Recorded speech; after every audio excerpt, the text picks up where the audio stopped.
Bonjour tout le monde, aujourd'hui je vous propose une expérience assez bluffante avec simplement un papier et un feutre. On va essayer de s'appliquer pour dessiner une belle pièce, comme ceci, d'accord, une pièce et simplement on va essayer de la découper comme ceci, hop, voilà. Voilà. Et matérialiser ce qui pourrait ressembler le plus à une pièce possible. Alors ici, on a donc le centre avec le trou. Et ici, on a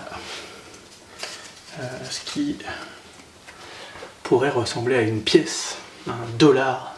D'accord ? Et avec un peu de magie, 1, 2, 3, je peux déjà avoir une première vraie pièce qui apparaît. Alors si je suis capable de faire apparaître une première pièce, d'accord, je suis peut-être capable de faire apparaître une deuxième pièce de ce dessin.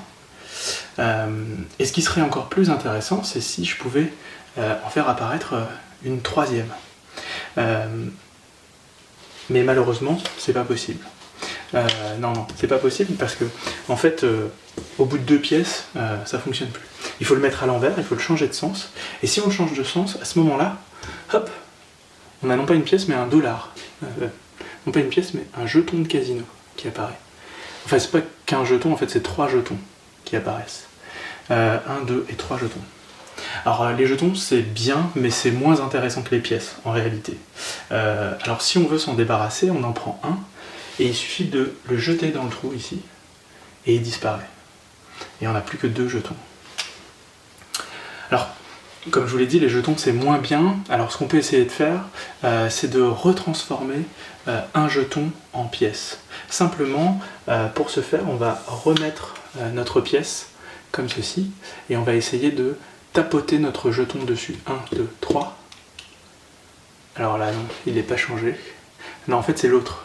C'est l'autre qui s'est changé en pièce. Alors, c'est une question de côté en fait. Tout ce qui est du côté de la pièce est une pièce, tout ce qui est du côté du trou est un jeton. Il suffit de changer les mains de place et on a effectivement la pièce et le jeton qui changent de place. D'accord ? Si effectivement je rechange les mains de place, hop, ils reprennent leur place initiale. Alors je sais, c'est assez troublant, mais on peut essayer de faire une dernière chose si on veut vraiment avoir un jeton, une pièce, c'est utiliser la pièce qui est juste là et on va essayer de faire quelque chose de très simple, très rapide. 1, 2, 3. Et effectivement, on a effectivement 2 pièces maintenant qui sont ici. Le problème, c'est que c'est des pièces de magicien et les pièces de magicien, ça reste jamais vraiment très longtemps. Donc si j'en prends une, d'accord, que je la mets dans ma main et que je la verse ici dans le trou, hop, elle disparaît, tout simplement. Et si je la fais avec la seconde et que je la jette dans le trou, elle disparaît, elle aussi. Et il n'y a plus du tout de pièces. On n'a plus que 2 morceaux de papier.